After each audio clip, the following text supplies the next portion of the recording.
Ever felt like you signed up for a gym membership, diligently paying your dues, but somehow you're still not seeing the gains, and you're not entirely sure who's getting the actual workout? I know that feeling. Or maybe it's like bringing home a shiny new appliance only to discover there's this hidden extra fee that just pops up after you've already unwrapped it and plugged it Oh, in. the surprise cost. Exactly.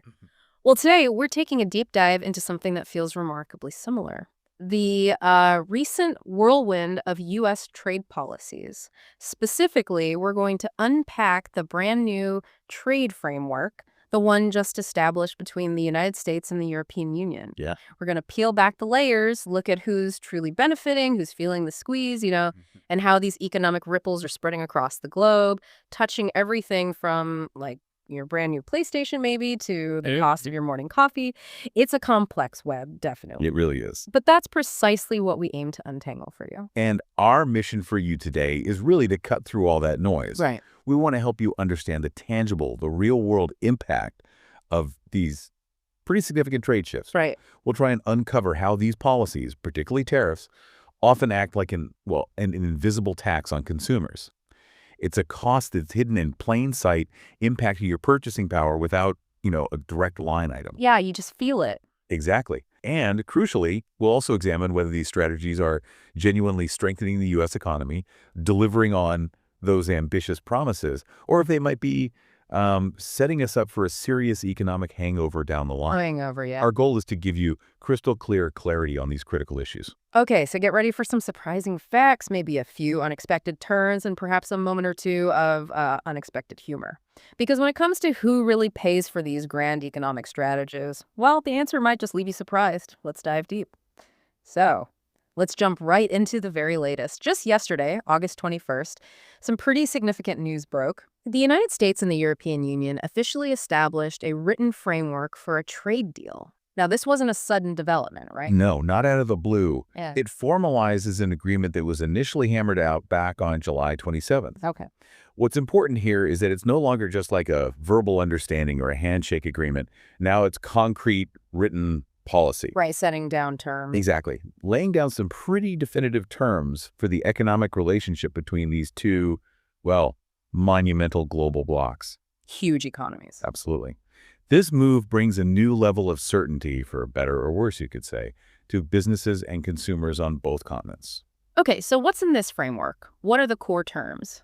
That's absolutely right to ask. And at the heart of this newly unveiled framework lies a 15% U.S. tariff on most EU imports. Most imports, okay. Now, when we say most, we're talking about some truly significant sectors. These are core pillars of the European economy and major components of what Americans consume. Like what specifically? Well, this specifically covers goods ranging from various types of automotive products, and cars, trucks, car parts. Big ones. Huge.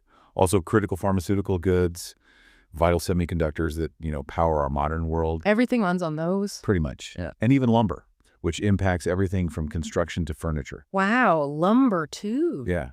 So if you've been eyeing a new European car, or if your daily medications are sourced from EU manufacturers, or even if you're thinking about building that new deck with imported European timber, right, that 15% is now a direct factor in the equation. This isn't just a minor tweak, it's a broad stroke policy, clearly designed to both generate substantial revenue for the U.S. and fundamentally reshape existing trade flows within these key high-value industries. So it's a new baseline? It represents a new baseline for a huge volume of transatlantic trade. Yes. Okay, here's where this agreement takes a rather intriguing turn, maybe slightly perplexing. For all the talk about tariffs, the strategic imposition of new taxes on all these goods, there's a rather notable, maybe even curious, exception to this new 15% rule. Oh, which is? Wine and spirits. Ah, no kidding. Yes, you heard that right. No new taxes on those. It seems some things in life, thankfully, remain entirely duty-free, even amidst a big global trade reordering. Well, cheers to that, I suppose. So it seems we can still toast to what some might jokingly call free whiskey from Brussels without fear of a hidden charge. It almost makes you wonder what kind of negotiations were happening behind the scenes, doesn't it? It certainly wasn't an oversight, that's for sure. And your observation about behind-the-scenes talks is quite astute. Yeah. EU Trade Commissioner Maros Sefcovic specifically confirmed this carve-out. He stated quite plainly, this one we didn't get in. Okay, so they tried. Sounds like it. But then he added, but I can tell you that there is clear commitment from the European Commission to put it on the table. So it's not off the table forever. Exactly. This isn't a sign that the door is permanently closed.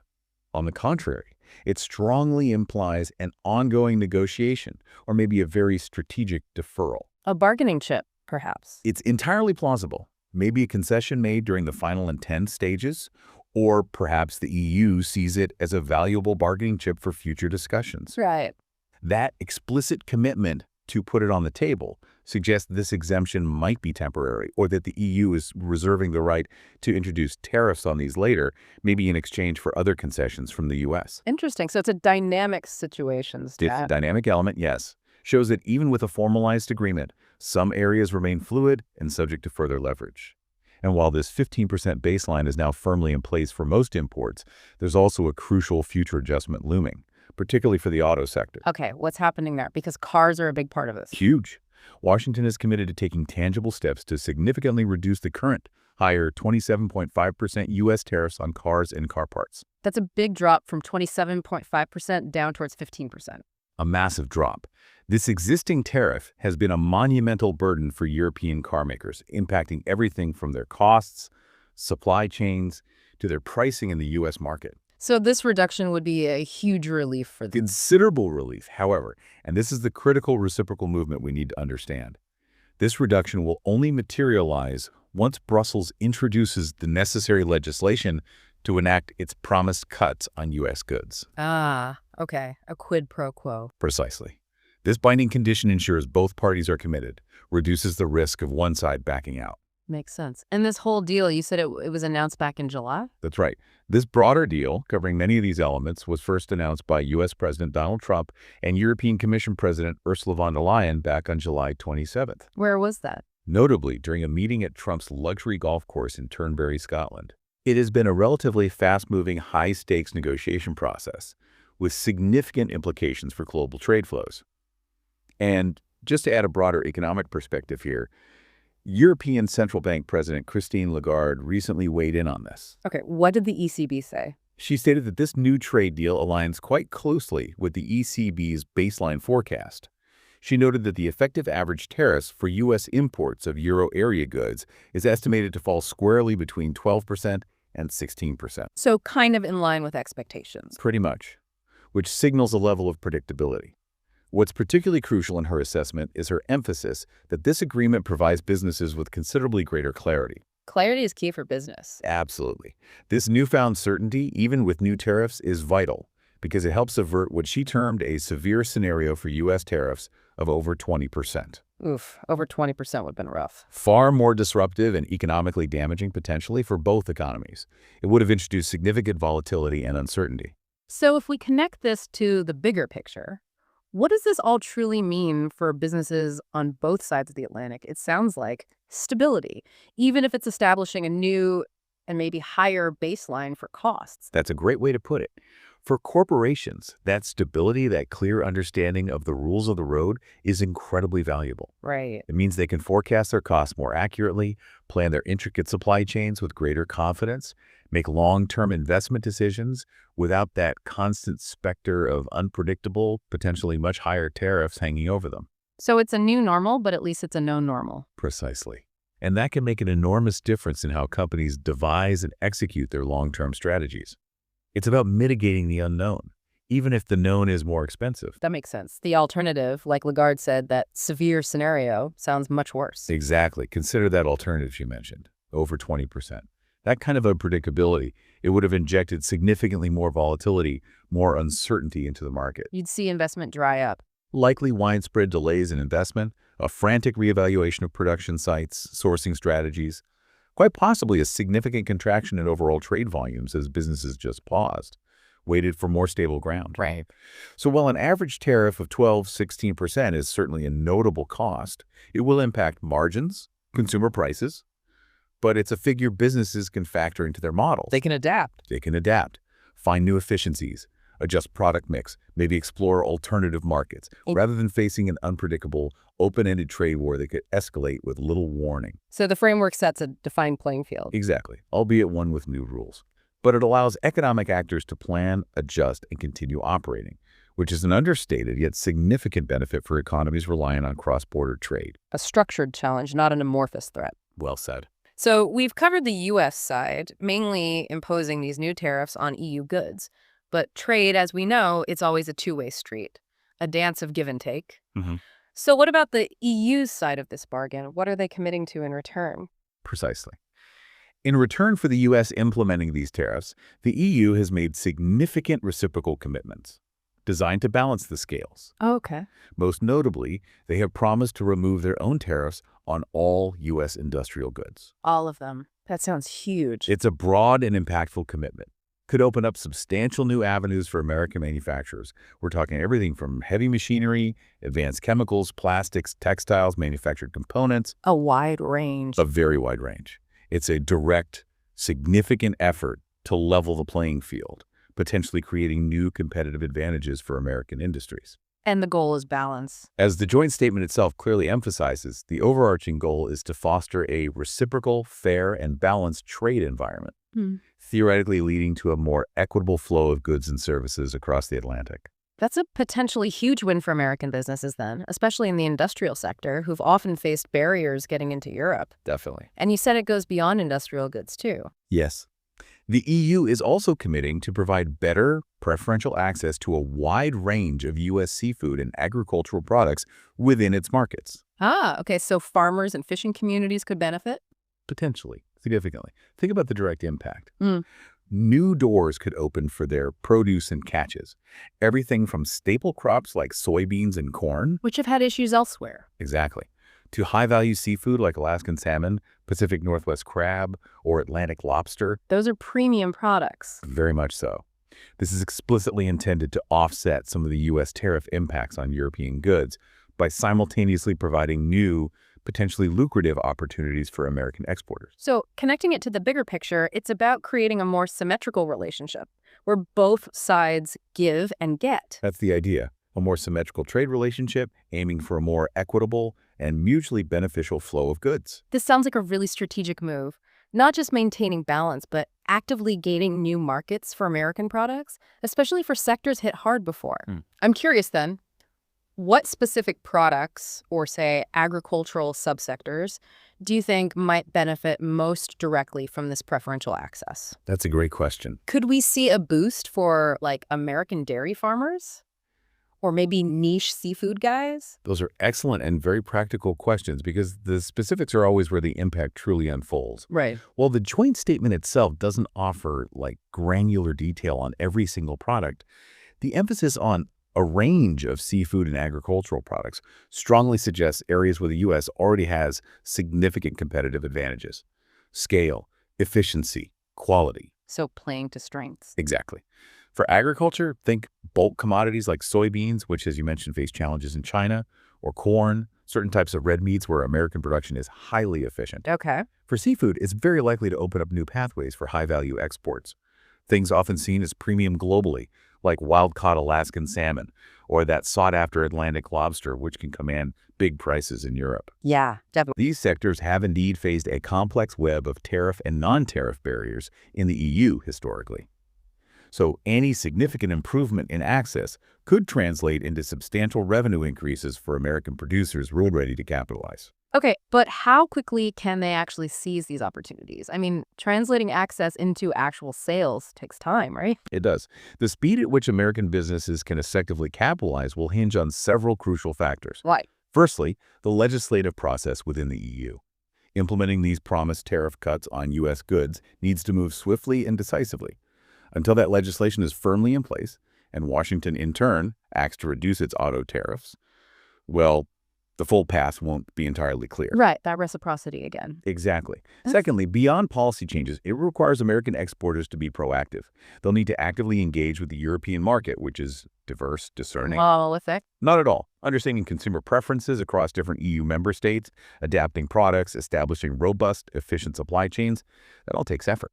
But the preferential access part sounds promising. It implies a significant concrete advantage U.S. producers haven't had before. That should certainly incentivize them to expand their European footprint. Okay, so it's a strategic opening designed to create new demand for U.S. goods. Precisely. helping rebalance the trade ledger and, for some sectors, maybe alleviate some domestic pressures they've been grappling with.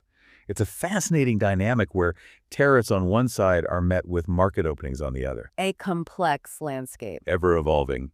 Okay, let's shift gears slightly, away from the direct trade flows, more to the raw numbers game, specifically tariff revenues. The money. Treasury Secretary Scott Bessent has been quite vocal, maybe even bragging a bit, saying tariff revenues are set to exceed his earlier $300 billion estimate for this year. Wow, $300 billion is already a huge number. And he plans to revise that up substantially, hinting at an even greater windfall. That's a pretty bold claim. It is. And Bessent was quite specific in identifying China as the biggest source of tariff revenue for the U.S. government. Okay, China's the main source. In a recent Fox News interview, he confidently stated that the current status quo with China is working pretty well. Working pretty well, implying stability. Implying a strong degree of effectiveness and stability in the existing tariff regime, especially as we approach a significant November trade truce deadline with China. So it's not just about revenue, it's a political statement too. It's a significant political and economic statement, yes, aiming to demonstrate the financial efficacy and strategic success of the current tariff policy, a declaration of confidence. But what's truly fascinating here, especially for you, the average American, trying to figure out the direct impact on your wallet, is where this substantial sum of money is slated to go. Right. Where is it going? Bessent explicitly stated that the increased revenue generated from these tariffs would be primarily used to pay down the federal debt. Pay down the debt, not rebate checks. Rather than being distributed directly to American citizens as rebate checks. Yes. That's a critical distinction. Clarifies the administration's fiscal priorities. So if we break that down, what does this mean for the average American household? If these billions in tariff revenue are going straight to debt repayment, it really underscores that idea of tariffs as an invisible consumption tax, doesn't it? It really does. You, the consumer, are paying this tax through potentially higher prices on imports, but that extra cost isn't coming back to you directly like a rebate check. Exactly. Instead, it's being funneled into the broader fiscal management of the country. It really highlights a key part of who pays for these grand economic strategies. You might be paying more for your PlayStation or your car, but that extra cost goes towards the national ledger, not directly into your pocket. It's like paying an extra fee that vanishes into a national black box. Right. And later, someone tells you that black box money helped the country's credit score. Good for the score, maybe, but you still bore the direct cost. That's precisely the dynamic at play. Bessent and President Trump are reportedly laser-focused on reducing the federal debt. Here's our fight. Their stated aim is to bring down the deficit to GDP, which is a key measure of a country's debt relative to its economy, an indicator of fiscal health, long-term sustainability. Okay. The ultimate goal, as Bessent suggested, is to eventually use this debt reduction as an offset to the American people through long-term economic benefits. Long-term benefits. Sounds good in theory. In theory, yes. Reducing national debt can free up future resources, maybe lower interest rates eventually, improve fiscal resilience. But the immediate on-the-ground effect for you, the consumer, is indeed that tariffs function as a form of consumption tax. You pay, the government saves. You absorb the cost and the price of goods, and that revenue is directed towards public finance, not direct individual benefit. Bessent even went further. He suggested this debt reduction strategy could help the U.S. economy return to the good, low inflationary growth of the 1990s. Wow, the 90s, that's ambitious. Very ambitious, linking fiscal discipline directly to broader economic prosperity.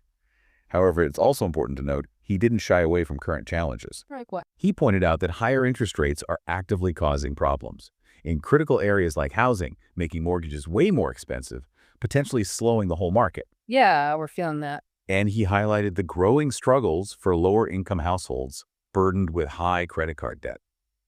They're feeling an acute pinch from rising interest payments on those balances. So it's a mixed picture. It paints a complex picture, competing economic forces, policy intentions, where long-term aspirations clash with immediate, tangible hardships for many. That connection back to the invisible tax is just so important, something we often overlook.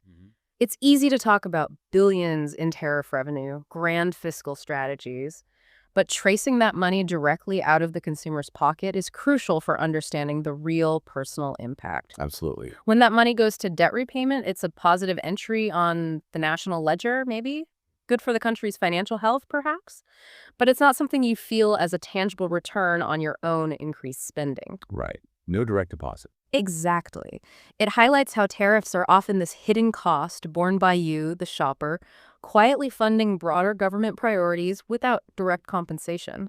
It's like contributing to a national savings account you never see. Well put. Okay, on that note of national ledgers and credit scores, let's pivot to what the major credit rating agencies are saying. S&P Global Ratings recently affirmed the U.S.'s AA plus long-term credit rating, stable outlook. Hmm. On the surface, that sounds like a significant vote of confidence for the U.S. economy, right?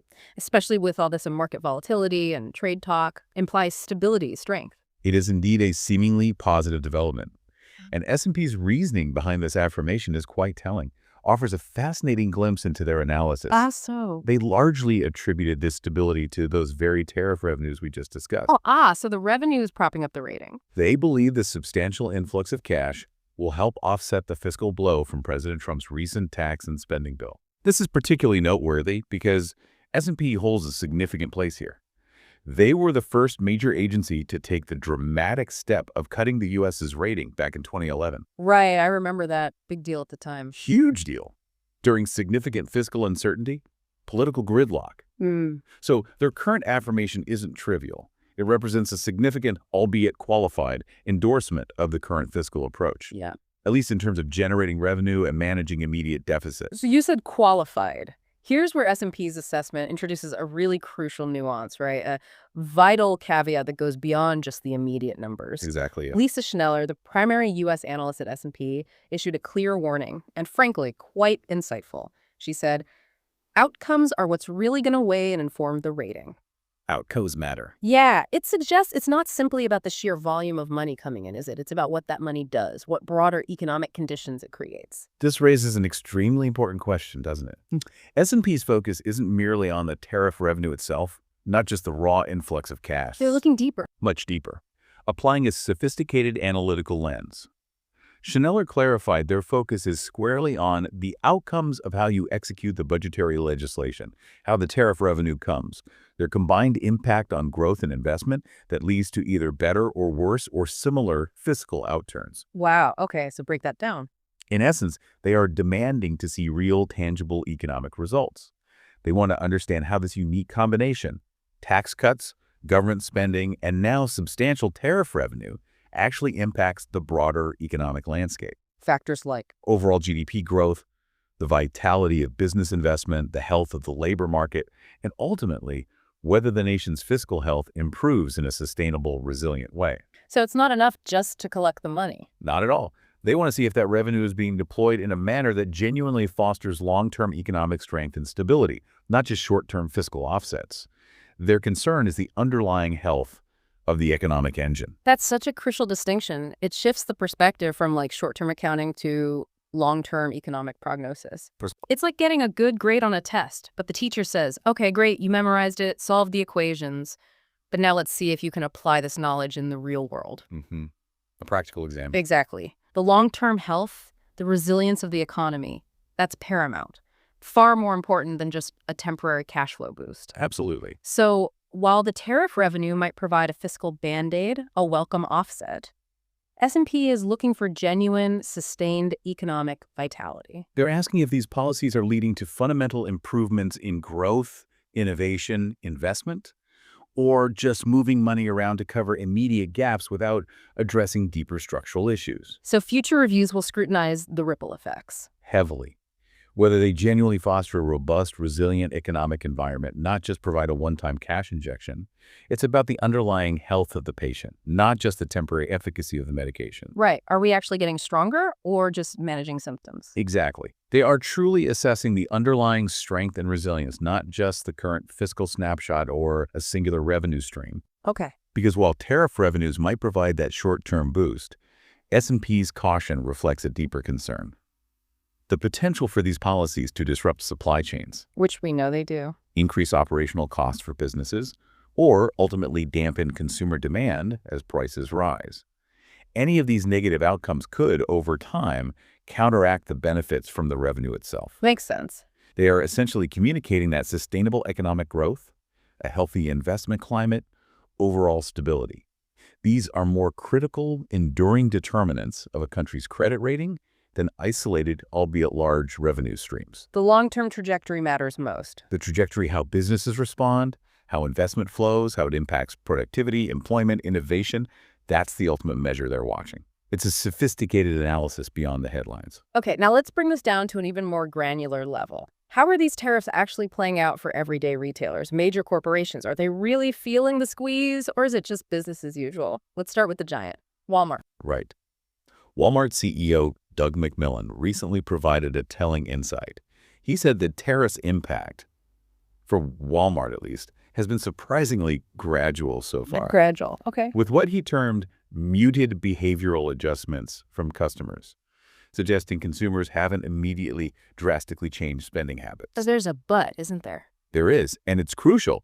It was very clear that Walmart expects costs to significantly increase in the second half of the year. Why the delay? This anticipated rise is due to higher-priced inventory gradually working its way through their massive supply chain and finally hitting the store shelves. It's a lag effect. Ah, okay, so the initial shock isn't immediate, but the burden accumulates. Exactly. As new, more expensive stock replaces the old. And Walmart's strategy, for now, seems to be absorb it, protect the customer. Pretty much. McMillon explicitly stated they are keeping our prices as low as we can for as long as we can. That's a clear strategic move aimed at maintaining their dominant market share. But that must squeeze their margins. It implies Walmart is likely absorbing a significant portion of these increased costs themselves, at least short-term, which puts substantial pressure on their own profits, even if sales volume stays stable. It's a gamble. A calculated gamble to protect their customer base and competitive position. But it's a strategy that can't last indefinitely if tariffs persist or increase. There's a limit, even for Walmart. Right. Meanwhile, are other companies feeling it more directly? Exactly. While Walmart tries to buffer customers, others are already feeling the direct pinch, demonstrating the varied impacts. Like who? Target, for instance, a major competitor. They're openly struggling with declining sales and explicitly cited tariff headwinds as a significant factor in missing earnings expectations. And their stock. Shares tumbled 8%, a direct, measurable hit to their bottom line. Wow. Okay. Anyone else? Similarly, Estée Lauder, the global beauty powerhouse, they forecast annual profit below estimates, anticipating a substantial hit, about $100 million, from tariff-related headwinds in fiscal 2026. $100 million. That's serious. And they've observed that consumers are keeping a tight lid on expenses, which strongly suggests these higher prices, whether direct tariffs or compounded by inflation, are indeed impacting discretionary spending. Yeah. Especially on luxury non-essential items. Okay, and for many of you out there, especially our gaming listeners, this next store is going to hit close to home, maybe right in your wallet. Uh-oh. Sony, global electronics giant, just announced they will raise PlayStation 5 prices in the United States by around $50, starting today, Thursday. $50 more for a PS5? Ouch. And they were remarkably explicit about the reason. U.S. tariffs are directly threatening to raise their costs on imports from key manufacturing hubs like China and Japan. Wow. No ambiguity there. None. That is a direct, undeniable hit to your wallet for a highly desired product. Shows how abstract policies translate into concrete price increases. This really is a quintessential real-world example, how tariffs translate directly into higher prices for you, the consumer. The invisible tax becomes visible. Precisely. It's that hidden fee on your appliance, suddenly appearing right there on your favorite gaming console. The initial impact might be absorbed, mitigated for a while. Right. But eventually, when the pressure's too great or margins too thin, those increased costs will be passed on. Sony's decision isn't just corporate, it's a tangible demonstration. Tariffs have consequences. Very concrete, immediate consequences for the price of goods people want to buy, literally adding dollars to your receipt. And it's not just consumer electronics feeling this profound impact. The agricultural sector, foundational to the U.S. economy, is facing severe distress. Okay, what's happening there? Caleb Ragland, president of the American Soybean Association, issued a stark, urgent warning. He said U.S. soybean farmers are near financial precipice, experiencing extreme financial stress. Financial precipice? That sounds dire. It is. He noted that while market prices for their crops are dropping, their input costs, seeds, fertilizers, equipment, are simultaneously rising. A terrible squeeze. a deeply unsustainable squeeze. He explicitly urged the administration to strike a comprehensive deal with China, historically a massive, crucial market for U.S. soybeans, to remove these debilitating duties. So a direct plea related to tariffs. Directly attributable. This highlights a critical, often uneven impact. While some domestic manufacturers, maybe in steel or aluminum, might praise tariffs for leveling the playing field, Right. certain globally exposed agricultural sectors are facing an existential crisis directly because of these trade policies. That's a truly powerful and stark contrast, isn't it? On the one hand, some manufacturers like Southwire, big player in copper, actually praising tariffs. They argue it levels the field, protects American companies from unfair foreign competition, but then complete opposite end. American soybean farmers, reliant on global exports, facing catastrophe. Diametrically opposed effects. It really illustrates the complex, profoundly uneven impact across industries. A single policy can have totally opposite effects depending on who you are, what you do, where you sell. There is simply no one-size-fits-all outcome when tariffs hit such a diverse economy. Definitely not. And the ripples extend even further, reaching into smaller but still significant segments. Consider international parcel shipments. Okay. We're seeing Nordic postal operators, like Post and Bring and Post Nord, temporarily pausing parcel shipments to the U.S. Pausing shipments. Why? The reason: the upcoming end of the de minimis exemption on August 29th. De minimis. What's that? To clarify for you, the de minimis rule was a crucial allowance. It permitted low-value packages, typically under $800, to enter the U.S. duty-free, minimal customs paperwork. Ah, okay. So useful for small stuff. Online shopping. A lifeline for small businesses, individual consumers importing niche items, handmade goods, small parts. And that's ending? The impending suspension means significantly increased paperwork, far more stringent customs checks, higher costs for these small international shipments. Makes it economically less viable for these operators, for now. So another practical consequence, affecting small-scale trade, online shoppers. A direct, practical, administrative consequence of changing tariff policies. A silent but significant disruption to the global flow of unique, low-value goods. Wow. Okay, so we've covered the immediate effects, the localized impacts on consumers, businesses in the U.S. and EU, but tariffs, especially from major players like the U.S., never exist in a vacuum. Ever. They inevitably send out ripples, affect geopolitics, reshape supply chains, influence trade patterns far beyond the initial target. Let's talk about some of those global ripple effects, starting with a significant, rather pointed geopolitical move from China. This is truly significant, yes. Illustrates the escalation beyond just tariffs on physical goods. China has directly responded to U.S. pressure by restricting sales of Nvidia's China-specific AI chip, the H20 processor. Restricting sales of a U.S. chip, even one made for China. Exactly. It's not just a simple trade dispute. It's a strategic maneuver in the escalating tech rivalry.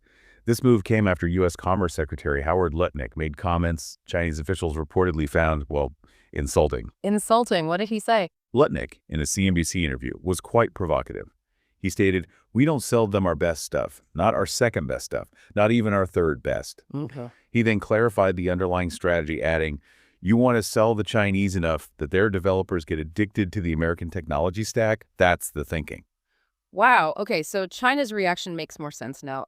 What's fascinating here is this isn't just tariffs on goods anymore. It's a deepening, high-stakes tech rivalry, strategic decoupling of critical supply chains. Absolutely. China's regulators, powerful bodies like the Cyberspace Administration of China, are actively trying to discourage domestic tech firms from buying these H20 processors, even if they're designed for China. So China's pushing back strategically, limiting reliance on American tech. Precisely. Not with traditional counter tariffs, but by strategically limiting its own company's reliance on American high-tech components, intellectual property. It highlights the escalating nature of this competition, moving beyond trade disputes to a battle for technological dominance. With huge implications, AI development, advanced manufacturing. Everything. Yeah. And it's worth noting another layer here. China's rare earth magnet exports, crucial for many high-tech applications, hit a 6-month high in July, showcasing their leverage in critical material supply chains. Right, they hold those cards. That's a crucial observation. The tech rivalry, especially in advanced semiconductors and AI, is arguably the most strategically significant dimension of global competition now. For sure. China's move isn't just retaliatory. It's a calculated long-term strategic play. Foster indigenous tech capabilities, reduce vulnerability to U.S. export controls, supply chain disruptions, Aiming for self-sufficiency. greater self-sufficiency, strategic autonomy in the long run. They seem willing to endure some pain now for perceived long-term gains. And that surge in rare earth exports, it underscores their substantial leverage in critical minerals, allowing them to exert pressure differently, but just as powerfully. A multi-front economic and tech war. It really feels like it. Now, on the flip side of this complex global trade coin, we have a counter-narrative emerging from South Korea. Glimpse of resilience, adaptation. Okay, what's happening there? Despite the broader context, U.S. tariffs, escalating tensions, South Korea's early August exports were remarkably robust, Really? How? primarily powered by a significant surge in semiconductor shipments, particularly driven by strong, sustained global demand for AI-related computer chips. Ah, the AI boom is lifting them. It seems so. Indicates a booming market for advanced chips that transcends some immediate trade frictions. Additionally, their auto shipments also saw a notable jump, Autos, too. Helped by the potential tariff reduction, maybe? essentially aided by that expected decrease in U.S. tariffs to 15% we discussed, yes. So what does this mean for the global chip market and South Korea's place? Are they filling a void left by U.S.-China tensions? Or just riding that separate, surging AI wave? Good question. It suggests a complex market, different forces at play. South Korea's ability to maintain strong export growth in these critical sectors. It highlights their agile position, strategic importance in a shifting global supply chain. It's almost certainly a combination of both factors, illustrating the intricate dynamics. Right. The robust global demand for AI chips is undoubtedly a major underlying driver, a rising tide for all major chip makers. But South Korea's unique position major, high-volume producer of advanced chips, coupled with potential reduced U.S. auto tariffs, could certainly give them a distinct competitive edge in specific segments. So they might benefit from the friction elsewhere. If U.S. tech firms face restrictions in China, or China discourages certain U.S. chips, South Korea could strategically step in, meet displaced demand, or benefit from companies diversifying supply chains away from U.S. or China-centric options. So their strong performance shows resilience, maybe finding opportunity in disruption. Exactly. It underscores the nuanced, sometimes unpredictable outcomes of broad tariff policies, where some economies thrive amidst the disruption faced by others. Testament to adaptability. Okay, so South Korea is booming. What about Japan? In stark contrast to South Korea, Japan is telling a notably different, more challenging story. Oh. Japan's exports suffer their steepest drop in over 4 years, falling by a significant 2.6% in July. Steep drop. Why? Directly tariffs. Primarily, explicitly due to the direct impact of U.S. tariffs, severely affecting key Japanese industries. Cars, auto parts, steel, foundational elements of their export economy. Okay, but here's something weird. You said export value fell, but what about volume? That's what's particularly illuminating, somewhat counterintuitive. Despite the value failing, actual export volumes surprisingly increased by 1.2%. Volume's up, value down. How does that work? It suggests a critical, often painful strategic response. Japanese exporters are largely absorbing the tariff costs themselves by significantly cutting their selling prices. Absorbing the costs. Wow. Their aim is clearly to maintain crucial market share in the vital U.S. market, even if it means sacrificing profitability. That's a fascinating and really concerning implication. It shows these different, almost desperate strategies for coping. Symphony passes costs on for the PS5. Japanese exporters take the hit, slashing margins just to stay competitive, keep market share. It puts immense, unsustainable pressure on their businesses, their financial health. But it's a strategic choice. Keep goods attractive to U.S. buyers, even with the tariff burden. Yeah. A very difficult tightrope walk. Reduced profitability over lost sales. Tough choice. It truly is. Absorbing significant costs to maintain sales volume is often a strategy of last resort. Erodes profitability, impacts investment, wages. Right. This choice reflects the intense competition, the critical importance of the U.S. market for Japan. It highlights the difficult choices companies face with substantial tariffs. Pass on costs, risk losing customers, or absorb cost, risk going under. Essentially, Japan's situation is a clear, tangible indicator of how these tariffs directly impact corporate bottom lines, force difficult strategic choices, reveals the depth of the squeeze, a powerful illustration of the real-world economic pain. And finally, let's turn our attention to a truly significant instance of geopolitical defiance in the face of U.S. pressure. Okay, where are we going now? India. Despite criticism from the U.S., and notably an additional 25% U.S. tariff specifically imposed on New Delhi, India's state-run refiners have boldly resumed significant purchases of Russian crude oil for September and October delivery. Resumed buying Russian oil despite new U.S. tariffs against India. Exactly, a very pointed signal on the global stage. And just for context here, China and India became the top buyers of Russian oil after the 2022 invasion of Ukraine, when the West shunned its exports, right? That's correct. Major shift in global energy flows. So while India resuming purchases isn't entirely new, doing it explicitly despite new direct U.S. tariffs against them, that feels like a particularly strong, defiant signal, prioritizing their own national interests. It absolutely is. And this raises an important question for how we view the efficacy of tariff policy. How so? India's continued buying of Russian oil explicitly despite direct U.S. pressure and tariffs clearly demonstrates that geopolitical alignment's paramount national energy security interests. They can and often do override purely economic incentives driven by tariff policy. So tariffs aren't always the ultimate weapon. It reveals a fundamental limit to their power as a tool for influencing global power dynamics, strategic decisions of sovereign nations, especially when nations prioritize securing affordable energy for massive growing economies. India is signaling its sovereign decision-making, energy security first. Essentially, yes, showing that even with tariffs, the compelling economics of cheaper Russian oil and the critical need for energy security are paramount for its immense economy. This underscores that tariffs, while a powerful lever, aren't a universal solution or a guaranteed means to dictate global trade and politics, especially when facing entrenched national interests and geopolitical realignments. Wow, okay. So there you have it.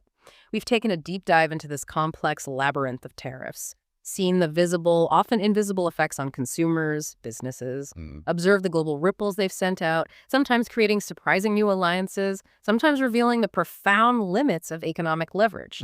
It's a complex, ever-evolving picture, touches every corner of the global economy, from huge corporations down to your personal spending. And this brings us to the lingering, crucial question that hangs over these ambitious strategies. Will these tariff policies truly stabilize the U.S. economy? Will they effectively pay down federal debt as envisioned by Secretary Bessent and the administration? Or, as the full weight of these economic adjustments continues to hit global supply chains, consumer wallets, are we unknowingly brewing the economic equivalent of a serious hangover after perhaps a bit too much proverbial free whiskey from Brussels? A hangover. Something to mull over as you navigate your own economic landscape, from the cost of your morning coffee to the price of that new gaming console, and maybe even the wine list. Thanks for joining us for this deep dive.